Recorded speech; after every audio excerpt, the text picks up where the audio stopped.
Hi everyone, in front of me I've got DOOGEE Tab E3 Pro, and let me share with you how to clear credentials on this device.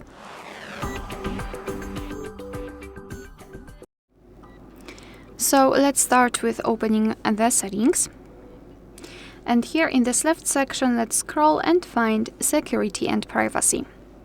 Then let's scroll down again and localize more security and privacy. And here scroll and localize encryption and credentials. So right here we have to find the option clear credentials, which is almost at the very bottom of the list. So let's tap on it and confirm it by tapping on OK.